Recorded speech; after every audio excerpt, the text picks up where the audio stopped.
Hello everyone, Giltard here with the first of a series of videos I plan on creating, basically chronicling my exploration into customization of action figures and model kits and who knows what else. Now, I previously uploaded a video demonstrating the removal of metal pins from action figures, specifically Transformers toys, but I'm sure it can be applied to any other figure with a hinge type joint that uses a metal pin insertion. Now, fortunately, actually, that video had a really great response by people. It seemed to help some people out, answered some questions, and overall, it was appreciated by them, and I appreciate their positive feedback. So with that in mind, I am inspired to go through a sort of informal, I guess, progress report of my journey into customization. I'm also going to put in further demonstrations of particular methods or applications used in toy customization, model kit customization, as I learn them or am able to demonstrate them on camera. Now, what I'm going to do today is basically speak briefly on the concept of priming a surface, particularly plastic surfaces, but you could also prime metal surfaces, for the purpose of painting later on. Now, before you is two sets of parts from action figures and model kits. On the right side are parts sort of basically primed with white Krylon Fusion paint. I believe it was like a satin finish, or basically the most dull finish they had in that variety of paint. And on the left are parts primed with Krylon's camouflage line of fusion paints.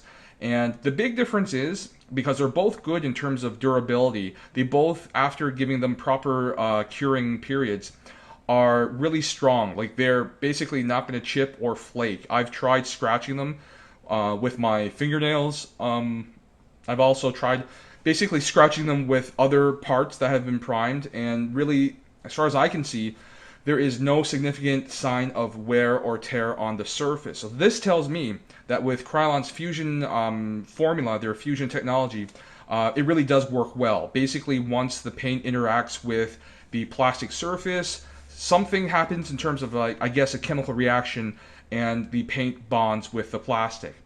Now, I'm just going to move these parts away because I don't recommend using a sort of a satiny or basically a higher gloss finish for priming your parts, because paint won't adhere to it that well. What you want is a surface that is not only primed with something that can serve as that sort of primary layer of adhesion, or something to anchor the paint onto the surface of the part. That's great. But what you need also is the texture or the finish. And normally primers have a really flat, dull coat finish because it has tooth to it. It has texture.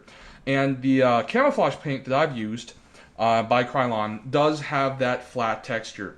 Now, I'm just going to get the can here. Just bear with me for a moment. So this is the camouflage paint by Krylon. Again, as you can see here, uses fusion technology. I used, I think, it's either the beige or I think the khaki colored paint.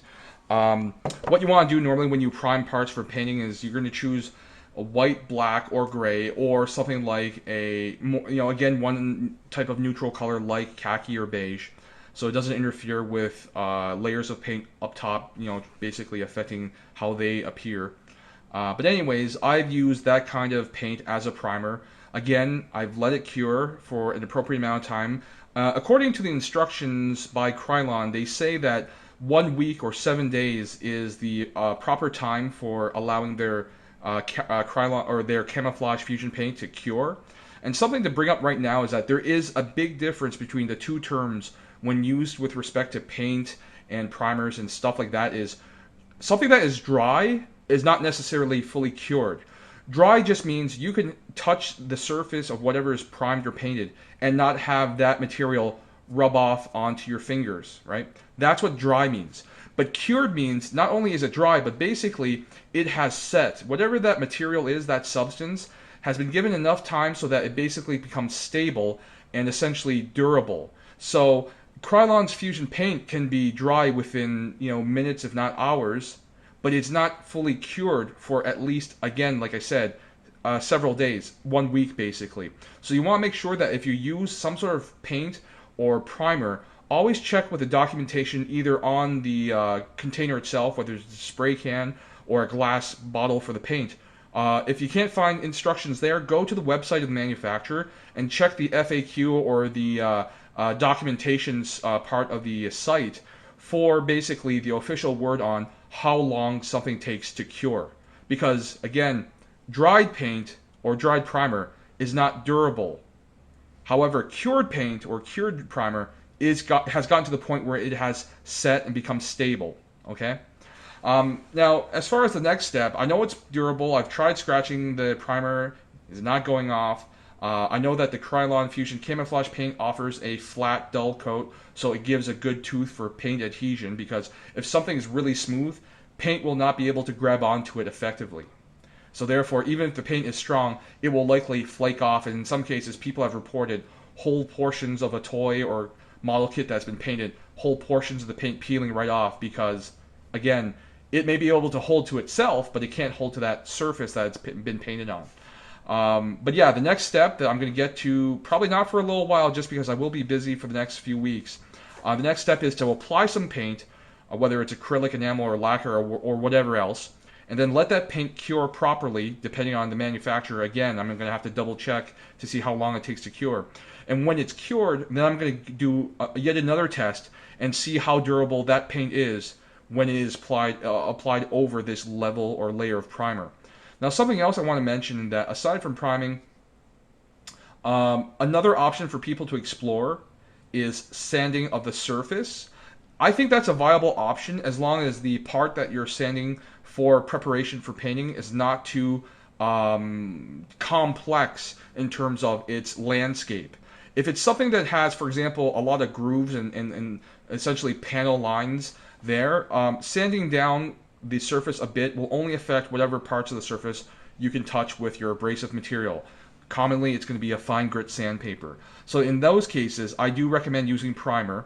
Another thing to keep in mind is that you don't want to go too heavy with primer, because if you put too much primer and then it basically builds up a coating of that primer and essentially fills in or obscures the surface detail, you kind of get rid of a lot of the sculpted work that was done for that like model kit or toy part that you could have taken advantage of with paint later on. So what you want is a relatively light coating of primer, just to give, once again, that that part or the surface of that part something for the paint to grab onto and hopefully stay on and really last as a durable painted piece of work.